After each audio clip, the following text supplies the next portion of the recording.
이 시간은 전인배 집사님, 이난희 권사님께서 하나님 말씀 봉독에 올릴 때 디도서 2장 11절에서 14절까지 말씀, 신약 349면쯤에 있는 말씀입니다. 모든 사람에게 구원을 주시는 하나님의 은혜가 나타나 우리를 양육하시되 경건하지 않은 것과 이 세상 정욕을 다 버리고 신중함과 의로움과 경건함으로 이 세상에 살고 복스러운 소망과 우리의 크신 하나님 구주 예수 그리스도의 영광이 나타나심을 기다리게 하셨으니 그가 우리를 대신하여 자신을 주심은 모든 불법에서 우리를 속량하시고 우리를 깨끗하게 하사 선한 일을 열심히 하는 자기 백성이 되게 하려 하심이라. 아멘. 할렐루야, 할렐루야, 아멘. 우리 함께 서로 또 인사하고 축복하겠습니다. 우리 교회 인사는 사랑합니다. 사랑합니다. 사랑합니다. 축복합니다. 예, 더 빵긋 웃으시면 했으면 좋겠어요. 어색해하시는 분들을 제가 봤습니다. 예, 어색해하지 하실 필요 없습니다. 더 빵긋 치아를 보시면서 사랑합니다. 축복합니다. 네. 자, 오늘은 저도 좀 사랑받고 싶어요. 저한테도 서로 저랑하겠습니다. 사랑합니다. 축복합니다. 예, 행복합니다. 감사합니다. 예, 우리가 서로 이렇게 빵긋 웃으면서 서로 인사하고 사랑한다고 그러고 축복할 수 있는 것 자체가, 이 자리에 있는 것 자체가 은혜인 줄로 믿습니다. 오늘은 은혜가 가르치는 삶이란 제목으로 하나님의 은혜에 대해서 말씀을 드리는데요, 우리가 신앙생활하면서 우리가 어쩔 수 없이 자주 사용하는 그런 말 중에 하나가 은혜라는 겁니다. 아, 은혜입니다. 하나님의 은혜입니다. 자주 사용하죠. 우리가 특히나 힘든 일을 다 지나고 났을 때 하나님의 은혜였습니다 이렇게 하기도 하고, 또 어떤 예상하지 못한 좋은 일이 딱 생길 때도 하나님의 은혜네, 하나님의 은혜네 이렇게 하지 않습니까? 우리는 그렇게 힘든 일이 지났을 때도 또 좋은 일을 만났을 때도 하나님의 은혜다라고 고백을 합니다. 자, 그런 일들이 다 물론 하나님의 은혜입니다. 하나님의 은혜가 아닌 게 하나도 없죠. 자, 그런데 성경에 말씀하는 은혜는요, 그것보다 훨씬 더 깊고 풍성합니다. 왜 그러냐면 우리가 사실은 이렇게 믿는 성도로 살아가는 것 자체가, 우리의 존재 자체가 하나님의 은혜이기 때문에 그렇습니다. 은혜가 아니라면 우린 성도가 될 수 없고 이 자리에 있을 수 없어요. 우리가 한번, 여러분, 구원받고 지금 성도가 된 것에 대해서 한번 생각해 보십시오. 우리가 하나님 앞에 먼저 나아갈 수 있는 존재입니까? 우리가 하나님을 찾을 수 있는 존재인가요? 그렇지 않죠. 그럴 수 없죠. 우리가 감히 어떻게 하나님께 먼저 나아갑니까? 죄인이었던 우리에게 하나님께서 먼저 은혜로 찾아와 주신 줄로 믿습니다. 우리에게 먼저 찾아와 주셨어요. 그리고는 예수 그리스도를 통해서 우리를 구원하셨고, 그래서 지금 이렇게 우리가 믿음 안에서 살아가게 하신 것, 이게 다 하나님의 은혜인 겁니다. 우리가 구원받은 것, 성도가 된 것, 다 하나님의 은혜예요. 자, 그런데 하나님의 은혜는 우리를 그렇게 구원하시고 믿는 성도가 되게 하신 다음에 거기서 딱 멈춰 있는 은혜가 아니라는 겁니다. 그것이 아니라 우리 죄를 용서하시고 믿음 안에서 성도로 세우신 그 하나님의 은혜는 이제 이후의 성도의 삶까지도 계속해서 이어져서 우리를 날마다 새롭게 하시는 은혜가 되는 거예요. 디도서가 바로 이 사실을 지금 말씀해 주는 겁니다. 하나님의 은혜는 우리를 구원할 뿐 아니라 구원받은 사람이 어떻게 살아야 하는지 그것도 우리에게 가르쳐 주시고 양육하시는 은혜다라는 것을 디도서가 말씀해 주는 거예요. 자, 이제 디도는 디모데와 함께 바울이 굉장히 신뢰했던, 바울과 복음 사역을 함께 동역했던 믿음의 그런 아들이었어요. 디모데가 이 바울이 디모데도 믿음의 아들이다라고 했는데, 사실은 디모데뿐 아니라 디도 역시도 바울이 굉장히 깊이 신뢰했던 그런 믿음의 아들이었습니다. 자, 근데 바울은 그러한 신뢰했던 디도를 그레데 섬에 남겨놓습니다. 바울이 사역했던 그 그레데 섬에 남겨서 교회를 든든히 세우라는 사명을 맡겨줘요. 왜 그랬느냐? 이제 그레데 섬 지역의 그곳의 성도들이 복음을 통해서 예수님을 믿고 구원받은 성도가 됐습니다. 그런데 그렇게 구원받은 성도가 됐는데 문제는 그들의 남은 삶 가운데, 이후에 있는 삶 가운데 복음을 믿기 이전에 살아왔던 옛적 그 삶의 습관들이 아직도 남아있는 겁니다. 옛적 삶을 아직 청산하지 못하고 있었던 거예요. 여전히 옛적의 습관들이 남아있어요. 그래서 디도서에서는요, 바른 믿음과 바른 삶이 분리될 수 없다라는 것을 계속 우리에게 말씀해주고 있는 성경이 바로 디도서가 되는 겁니다. 그리고 우리의 삶을, 이제 우리를 구원받은 성도가 되게 하는 것도 은혜지만, 그렇게 또 구원받은 그 백성답게 우리의 삶을 새롭게 하는 힘도 역시 우리의 노력과 의가 아니라 하나님의 은혜이다. 우리의 자격과 우리의 의지가 아니라 하나님의 전적인 은혜다라고 가르치고 있는 것이 디도서가 되는 겁니다. 자, 그러므로 오늘 이 말씀을 통해서 우리에게 나타나신 이 하나님의 구원의 은혜가 얼마나 깊고 풍성한지를 다시 한번 깊이 우리가 깨닫고, 그래서 우리를 구원할 뿐 아니라 우리의 삶을 날마다 새롭게 하시고 우리의 삶을 인도하시며 이렇게 가르쳐 주시는 그 은혜를 우리가 다시 한번 굳게 붙잡고 성경이 말하는 대로 복음에 합당한 삶을 살아갈 수 있는 저와 여러분이 되시기를 주님의 이름으로 축복합니다. 오늘 세 가지 말씀을 드릴 텐데, 그 첫 번째는 뭐냐면 구원을 주시는 은혜가 우리에게 나타났다라는 겁니다. 11절을 보면 이렇게 말씀하죠. 모든 사람에게 구원을 주시는 하나님의 은혜가 나타났다라는 표현을 했어요. 먼저 오늘 본문 앞에 제가 읽진 않았지만 2장 이 본문 11절 앞에 어떤 내용이 있냐면요, 나이든 남자와 나이든 여자, 또 젊은 여자와 젊은 남자, 또 당시에 그 종된 사람들, 종들에게 뭐라고 하냐면, 이제 구원받았으니까, 복음을 믿고 구원받았으니까 복음에 합당한 삶을 살아가라라고 권면하는 내용이 본문 앞의 내용입니다. 본문 앞에 복음에 합당한 삶을 살아야 됩니다 라고 권면을 하죠. 자, 그리고 나서 본문으로 다 와서 11절이 바로 그 복음에 합당한 삶을 살아가라고 하는 그 권면의 근거가 바로 여기에 있다, 그렇게 우리가 살아갈 수 있는 능력이 바로 여기 있다라고 말씀하는 것이 오늘 본문 11절인데, 제가 앞에 가로치고 왜냐하면이라고 해놨지 않습니까?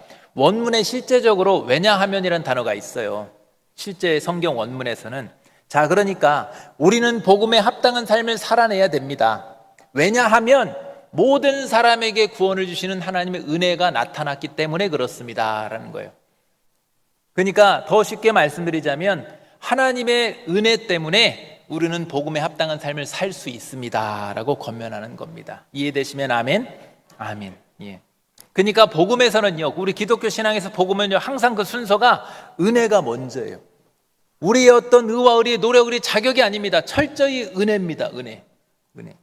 그래, 우리가 바르게 살아서, 애초에 우리가 주님을 만났을 때, 영접했을 때 우리가 바르게 살아서 하나님의 은혜, 구원을 얻은 것이 절대로 아니에요. 구원은요, 우리가 얻어낸 것이 절대로 아니에요. 우리가 무엇을 해서 어떤 실적을 올려서 얻은 것이 아닙니다. 하나님의 은혜가 도무지 자격이 안 되고 아무것도 없는 우리에게 은혜가 먼저 찾아왔기 때문에 거기서 새로운 삶이 시작된 줄로 믿습니다. 은혜예요. 그래서 본문에 그런 의미로 뭐라고 합니까? 은혜를 우리가 얻었다라고 하지 않고 그 구원의 은혜가 우리에게 나타났다라고 표현을 하는 겁니다. 우리는 그러니까 죄로 인해 어둠에 속해 있었습니다. 어둠에 속했기 때문에 도무지 구원을 바라볼 수도 없었고 하나님의 구원을 절대로 우리가 볼 수도 없었습니다. 기대할 수도 없었어요. 그런 우리에게 예수 그리스도를 통해서 분명하게 그 구원의 은혜가 나타났다라는 그런 의미의 표현인 거예요. 하나님의 아들이 예수 그리스도가 우리 가운데 오신 줄로 믿습니다. 그리고 예수님은 죄인을 위해서 십자가에서 자신을 내어주셨고 죽음을 이기고 부활하심으로 우리를 구원해 주셨습니다. 이것이 복음의 핵심 아닙니까? 십자가와 부활의 은혜. 이전에 여러분, 예수 그리스도를 통해서 우리 가운데 분명하게 오셨다, 성경의 표현은 나타났다라고 했죠. 우리 가운데 예수 그리스도를 통해서 나타나신 그 하나님의 구원이 바로 은혜다라고 디도서는 표현하고 있는 거예요. 예수 그리스도를 통한 그 구원이 바로 은혜다. 그것이 우리에게 얻은 것이 아니라 나타났다. 그러므로 여러분, 성도의 삶은요, 우리가 신앙생활할 때요, 은혜를 얻기 위해 노력하는 삶이 아닙니다. 구원을 얻기 위해서 우리가 신앙생활하는 것이 아닙니다. 여러분, 이미 우리는 받은 구원의 은혜를 기억하고 그 은혜 안에서 감사하면서 살아가는 것이 우리의 기독교의 신앙생활인 줄로 믿으시길 바랍니다. 구원받기 위해서 교회 다니는 거 아니에요. 받았기 때문에 이 자리에 있는 겁니다. 그리고 성경은요, 이 은혜가 모든 사람에게 나타났다라고 이렇게 말씀했어요. 오늘 본문에. 이것이 우리가 좀 오해하면 안 되는 것이, 모든 사람이 믿음과 상관없이 예수님이 십자가에서 죄를 사하셨고 부활하셨기 때문에 모든 사람이 믿음과 상관없이 다 자동으로 이제 구원받는다, 그런 의미는 아닙니다. 여기 모든 사람의 의미는요, 앞에 본문 앞에 문맥을 잘 봐야 돼요. 우리가 성경을 볼 때 한 곳만 잘라서 보면요 위험합니다. 항상 앞뒤 전체 문맥을 다 봐야 되죠. 오늘 본문 문맥상에서는요, 앞에 제가 그런 사람들이 등장한다고 했죠. 나이 많은 사람, 젊은 사람, 그리고 남자와 여자, 또 자유인과 종된 사람들, 이런 사람들이, 그러니까 모든 계층과 모든 부류의 사람들에게 차별 없이 구원의 은혜가 나타났다라는 그런 뜻입니다. 왜 이런 표현을 성경에 했냐면요, 당시에 고대 사회에, 이 당시 사회의 구조가 그랬어요. 그러니까 성별의, 남녀 성별의 차이도 굉장히 컸습니다. 그리고 나이 많은 자와 젊은 자의 차이도 굉장히 컸어요. 그리고 신분에 따라서 종인과 평민인과 귀족인가에 따라서도 굉장히 이 사람의 가치 자체를 다르게 평가해 버렸습니다. 그런데 복음 앞에서는 그렇지 않다 이거예요. 교회 공동체 앞에서는 그렇지 않다 이겁니다. 어느 누구도 젊은 자나 나이 든 자나 남자나 여자나 귀족이나 평민이나 종이나 누구도 자신의 조건을 그 앞에서 자랑할 수 없다 이거예요. 그렇게 어떤 신분의 격차를 두지 않는다 이겁니다. 교회에서는 어느 누구도 자신의 또한 형편 때문에, 자신의 신분이나 성별이나 어떤 사회적인 지위 때문에 그 은혜에서 제외되지 않는다라는 거예요. 그런 의미로 모든 사람에게 차별 없이 구원의 은혜가 나타났다라고 말씀하고 있는 겁니다. 왜 이게 중요하냐면요, 교회 공동체는요, 우리도 마찬가지로 여기 안에 우리가 서로 다 다른 사람들이 모여 있습니다. 살아온 환경도 다르고 성격도 다르고 또 어떤 형편도 다르고 또 우리가 받은 은사도 다르죠. 직분도 다 다릅니다. 그러나 그럼에도 불구하고 우리가 주님의 안에서 한 몸을 이루며 하나가 될 수 있는 이유는 뭐냐? 우리 교회 공동체가, 복음이 사람의 조건이나 경험을 내세우는 것이 아니라, 그것을 가지고 차별하는 것이 아니라 우리 모두에게 차별 없이 찾아오신 예수 그리스도의 구원의 그 은혜로 인해서 우리는 하나가 되는 줄로 믿으시기를 바랍니다. 그 은혜 안에서 하나가 되는 거예요. 그래서 우리는요, 서로 간에 우리가 대할 때 서로의 어떤 신앙의 경력과 우리의 어떤 헌신을 자랑하면 안 되는 거예요. 그저 하나님의 은혜입니다. 또 반대로 우리 어떤 부족함과 우리 어떤 좀 연약함 때문에 나는 안 돼요 하고 뒤로 물러서지도 않아야 되는 거예요. 왜요? 하나님의 은혜니까 다. 그게 바로 구원의 은혜 안에 거하는 겁니다. 자, 그러므로 여러분, 이제 첫 번째는 짧게 마무리할게요.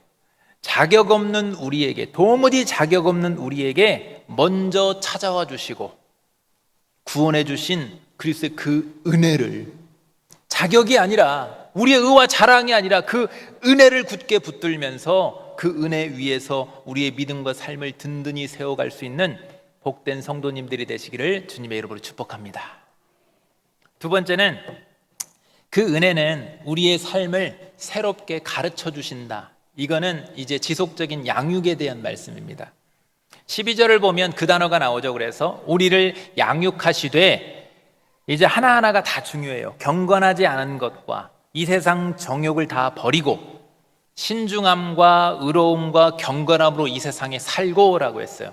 제가 하나하나 제가 면밀히 여러분에게 소개해 드릴게요. 먼저 12절에 보면 그 나타난 은혜가 우리를 가만두지 않고 우리를 양육한다라고 이렇게 표현을 했어요.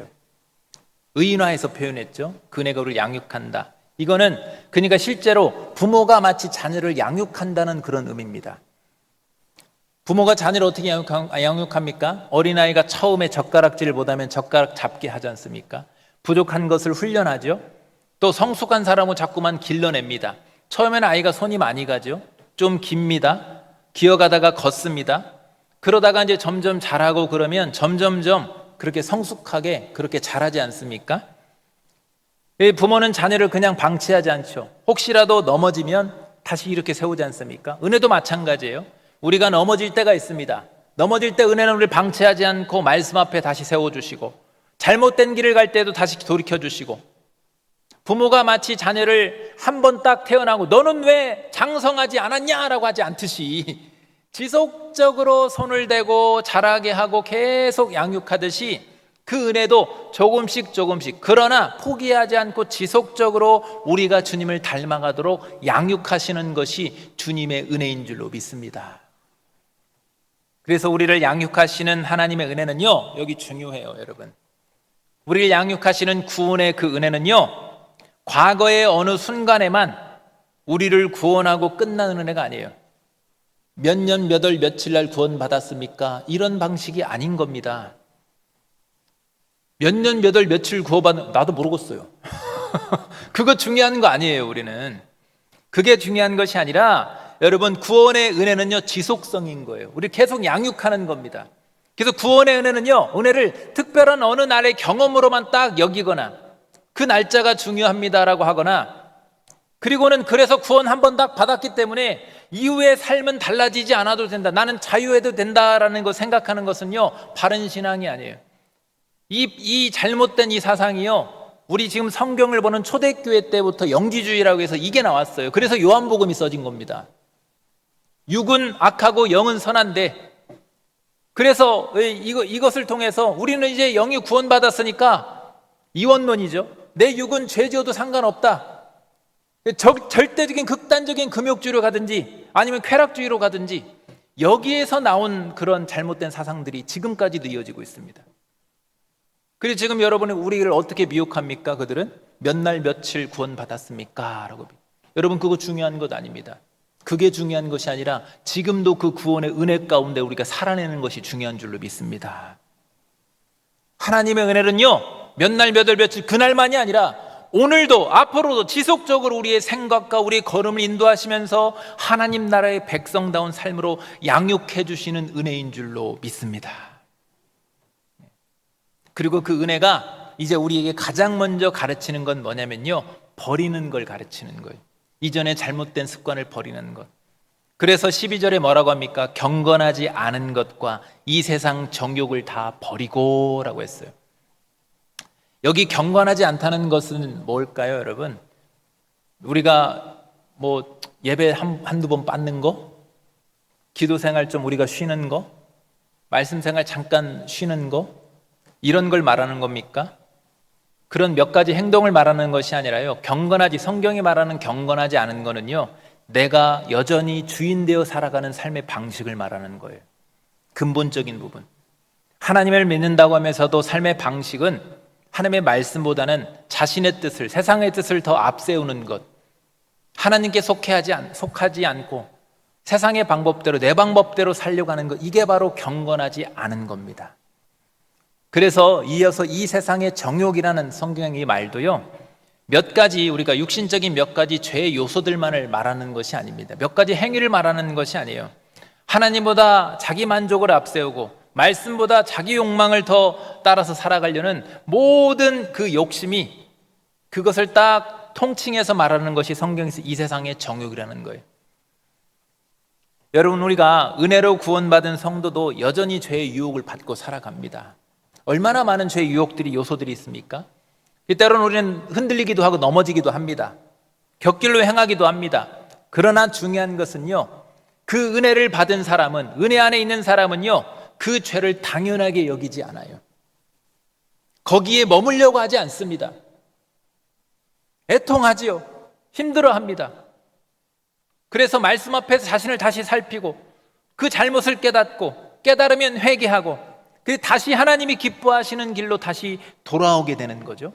왜 그렇습니까? 우리 능력이 아니라 그 은혜가 넘어진 우리를 포기하지 않고 다시 일으켜 세워주시기 때문에 우리가 다시 돌아올 수 있는 거예요.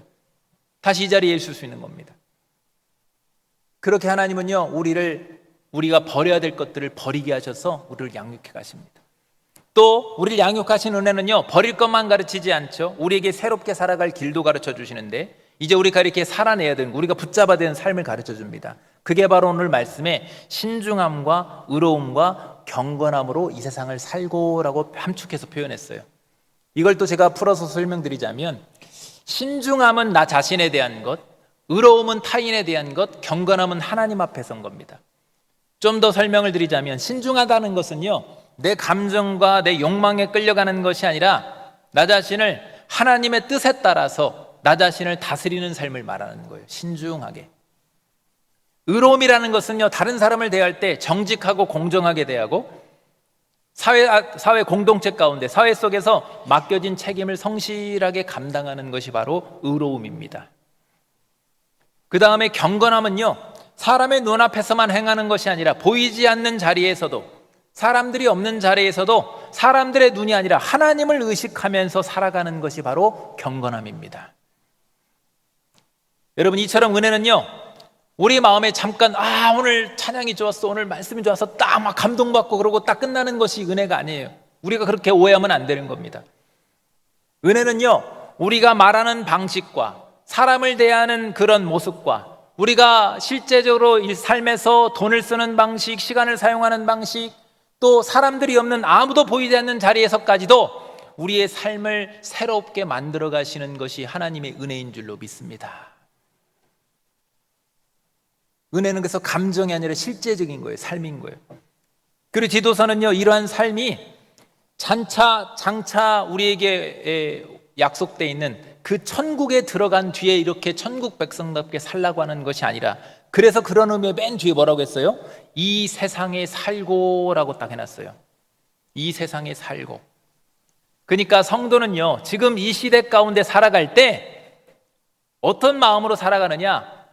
우리에게 다가올 하나님의 나라의 그 삶을, 천국 백성다운 그 삶을 미리 현재적으로 이 땅에서 살아가고 있는 사람이 천국 백성인 줄로 믿습니다. 그게 성도의 삶인 거예요. 천국 가서 우리가 훗날 죽어서 천국 가는 것이 아니라 이곳에서 우리는 먼저 천국을 사는 겁니다. 그래서 그 은혜는요, 하나님의 은혜는 우리를 교회 안에만 절대 머물게 하지 않습니다. 우리를 양육하시는 하나님의 은혜는요, 교회뿐 아니라 가정과 삶의 자리마다 하나님의 뜻을 따라서 버릴 것은 버리고 우리가 잡을 것은 잡게 하면서 하나님의 뜻을 따라서 그곳에서 우리로 하여금 천국을 살게 하시는 줄로 믿습니다. 지금도 그래서 우리를 통해 천국이 이렇게 확장되는 거예요. 그러나 또 하나님의 은혜는 중요한 게 현재만 바라보면서 살기는 하지 않아요. 또 지금 이 땅에서 현재적으로 우리가 천국을 살지만 이것도 중요해서 말씀드린 거예요. 초대교회 때부터 잘못된 사상 중에 이 땅이 곧 이곳이 우리의 유토피아의 천국이야 말했던 잘못된 사상들도 있었어요. 근데 그것은 아니라 이 말이에요. 이 땅에서 천국을 살아내지만 그런데 또 우리에겐 무엇이 있느냐? 13절을 보세요. 복스러운 소망과 우리의 크신 하나님 구주 예수 그리스도의 영광이 나타나심을 기다리게 하셨다라고 했습니다. 우리가 기억해야 할 것이 본문 이 13절 앞으로 가면 11절에 뭘 말했습니까? 하나님의 은혜가 나타났다 그랬죠. 11절에서 하나님의 은혜가 나타났다, 이건 예수님의 초림을 말하는 거예요. 그 다음에 13절에서는 근데 뭐라고 합니까? 예수 그리스도의 영광이 다시 나타날 거다, 이거는 예수님의 재림을 말하는 겁니다. 그러니까 성도는요, 이 땅에서 어떻게 살아갑니까? 이 땅에서 이미 우리에게 나타나신 구원의 은혜, 즉 초림하신 예수님의 그 은혜와 장차 나타날 다시 오실 예수님의 그 영광 사이에서, 은혜와 영광 사이에서 살아가는 것이, 오늘을 살아가는 것이 성도의 삶인 줄로 믿습니다. 우리는 그 은혜와 영광 사이에서 허락된 우리의 삶을 신중함과 의로움과 경건함으로 살아가는 겁니다. 그리고 성경은 우리가 그렇게 기다리는 예수 그리스도를 뭐라고 의도적으로 선포합니다. 우리의 크신 하나님이요 구주다라고 선포하죠. 이게 어떤 의미냐? 우리가 이 땅에서 그렇게 천국 백성답게 신중함과 의로움과 경건함으로 살아야 되는데 그건데 쉽지 않다 이거예요. 우리를 방해하는 요소들이 너무나도 많습니다. 우리를 넘어뜨리는 유혹이 너무나도 많아요. 그런데 우리를 방해하는 문제가 아무리 크다 할지라도, 아무리 그 문제가 크다 할지라도 크신 하나님 구주가 되시는 우리 예수님께서 분명히 다시 오셔서 우리의 구원을 반드시 완성하시는 줄로 믿습니다. 그런 의미로 선포하는 겁니다.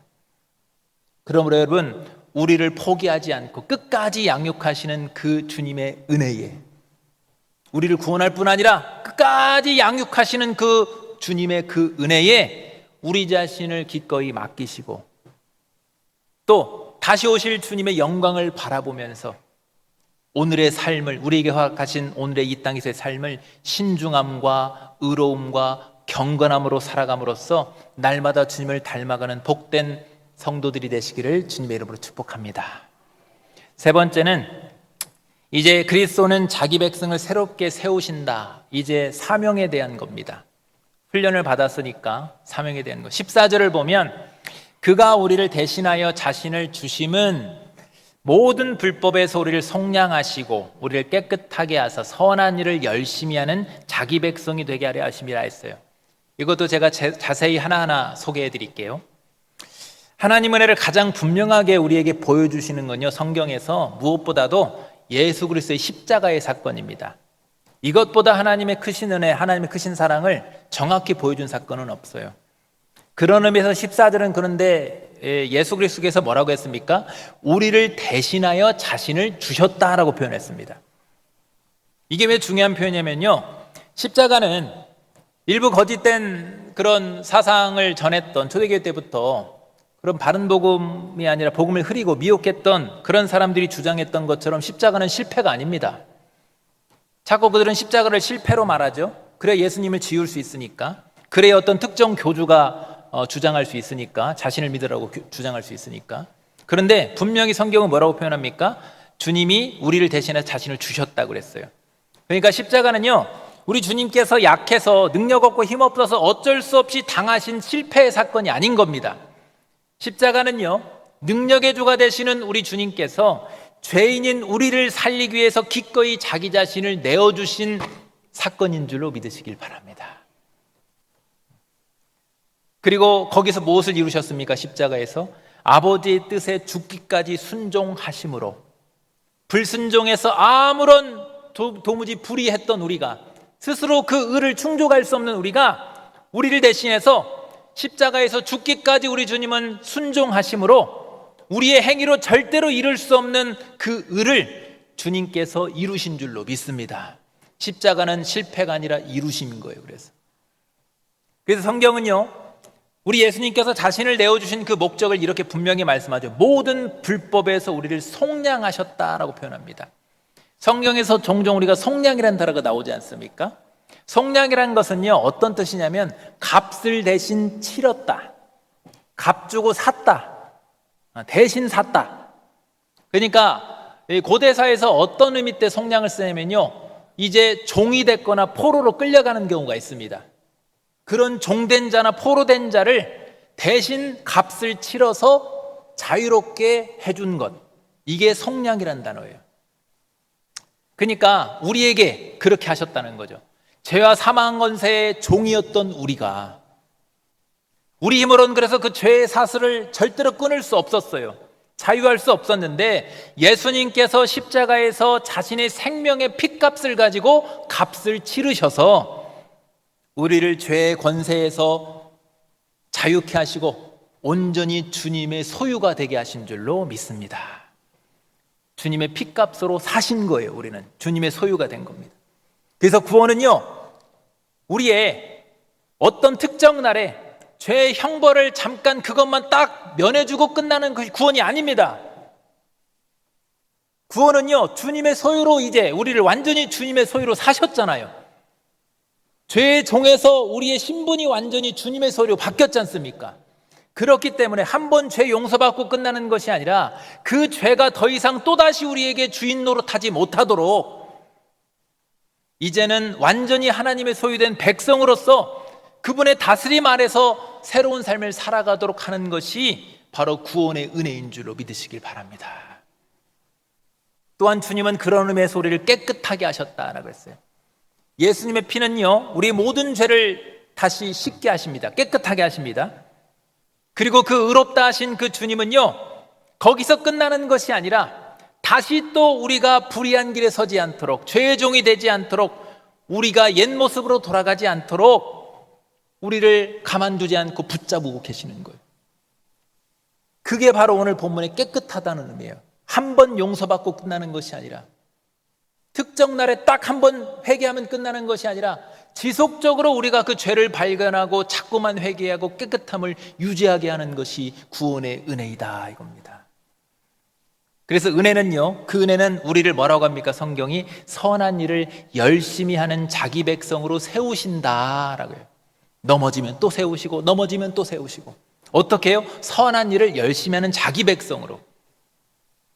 자기 백성이라고 했습니다.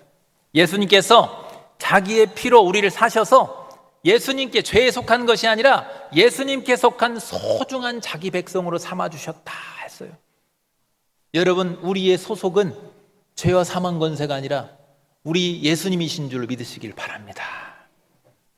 그래서 우리는요, 그 사랑 안에서 소중한 주님의 소유가 된 백성이기 때문에 더 이상 옛적 습관대로 내 자신만 추구하는, 나 자신만을 위해서 세상의 정욕을 따라서 살아가지 않게 되는 거예요. 우리의 의지가 아니라, 노력이 아니라 그 은혜 안에서 그 사랑을 알기 때문에 자발적으로, 자원해서, 감사함으로, 기쁨으로 그 안에서 살아가는 거예요.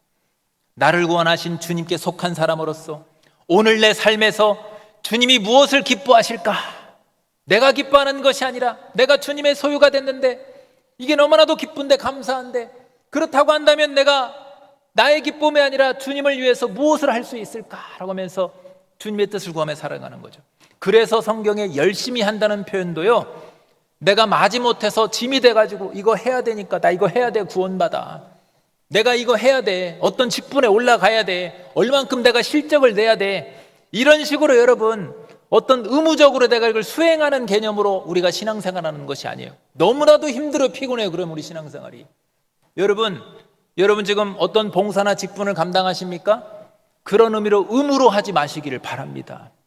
신앙생활은 그런 의무가 아니에요. 우리 짐이 아닌 거예요. 은혜이고 감사이고 기쁨인 줄 믿습니다. 그래서 우리가 뭘 수행한다는 의미의 신앙생활이 아니라 주님께서 기뻐하시는 일을 내가 귀하게 여기고 내가 주님의 소유니까 기꺼이 내가 자원해서 감사함으로 행하는 거예요. 그런데 또 우리가 반드시 기억하는 것이 있습니다. 성도의 어떤 선한 일이요, 우리가 꼭 기억해야 하는 것이에요. 구원받기 위한 조건이 되면, 여러분 구원받기 위해서 예배 나오지 마십시오. 구원받기 위해서 봉사하지 마십시오. 구원받기 위해서 헌금하지 마십시오. 구원받기 위해서 전도하지 마십시오. 기독교 신앙은 그것이 아닙니다. 구원받기 위해서가 아니라 구원받았기 때문에, 그 은혜 안에 있기 때문에 자연스럽게 삶으로 선한 열매가 맺어가는 것이 우리의 신앙이고 열매인 줄로 믿으시길 바랍니다. 우리가 무엇을 많이 해서 하나님의 백성이 된 것이 아니에요. 애초부터 그렇게 시작하지 않았어요. 그리스도께서 자신을 먼저 우리에게 내어주셨고 그 핏값으로 우리를 속량하셔서 사셨고 우리를 깨끗하게 하셨고 자기의 소중한 백성으로 삼아주셨기 때문에 그 은혜 안에 있어서 우리는 선한 삶을 살아가게 되는 겁니다. 그래서 참된 은혜 안에 있는 우리는요, 신앙생활할 때 참된 은혜 안에 있는 우리는요, 사람에게 보이고 인정받기 위해서 신앙생활하는 것이 아니에요. 또 어떤 공로를 많이 쌓아서 무엇을 더 받아내기 위해서 신앙생활하는 것이 아닙니다. 우리는요, 나를 위해서 주님 자신을 다 온전히 내어주신 그 그리스도의 은혜에 감사하면서 선한 일에 힘쓰는 주님의 그 소중한 백성으로서 우리가 마땅히 그렇게 살아가야 되는 줄로 믿으시기를 바랍니다. 그것이 신앙생활입니다. 말씀 정리하겠습니다. 하나님의 은혜는요, 과거 어느 날에 우리를 특정 날에 몇 년 몇 월 며칠에 딱 구원하고 끝난 은혜가 절대로 아닙니다. 하나님의 은혜는요, 오늘도 우리의 삶을 가르쳐 주시고 넘어질 때마다 다시 일으켜 세워주시고 그리스도께 속한 백성으로서 날마다 새롭게 세워가시는 것이 우리 주님의 구원의 은혜인 줄로 믿습니다. 그러므로 우리 자신의 열심과 성취보다 먼저 우리에게 나타나 주신 그 구원의 은혜를 날마다 바라보시기를 바랍니다. 내가 이만큼 했어 저만큼 했어가 아니라 은혜를 바라보세요. 우리가 잘한 것이 많아서 주님 앞에 서게 된 것도 아니고 또 우리가 부족함이 많다고 뒤로 물러설 필요도 없는 겁니다. 우리를 먼저 찾아와 주시고 그 자신을, 주님 자신을 다 내어주신 그리스도의 은혜를 날마다 붙잡고 살아가야 되는 거예요. 또 성도는요, 그 은혜를 붙잡아야 되지만 은혜를 얻기 위해서, 구원을 얻기 위해서 살아가는 사람은 절대로 아닙니다. 여러분, 제가 확인할 거예요. 여러분, 예수님이 우리의 유일한 구원자 되심을 믿으십니까? 심판주가 되심을 믿으십니까? 방금 아멘 하신 분은 다 성령이 아니고는 예수를 주로 시인할 수 없다고 그랬어요. 그러면 다 구원받은 백성인 줄 믿으시길 바랍니다. 그래서 우리는요, 받으려고 하는 것이 아니라 이미 받은 은혜에 감사하면서 주님께 기뻐하는 삶을 살아가야 되는 거예요.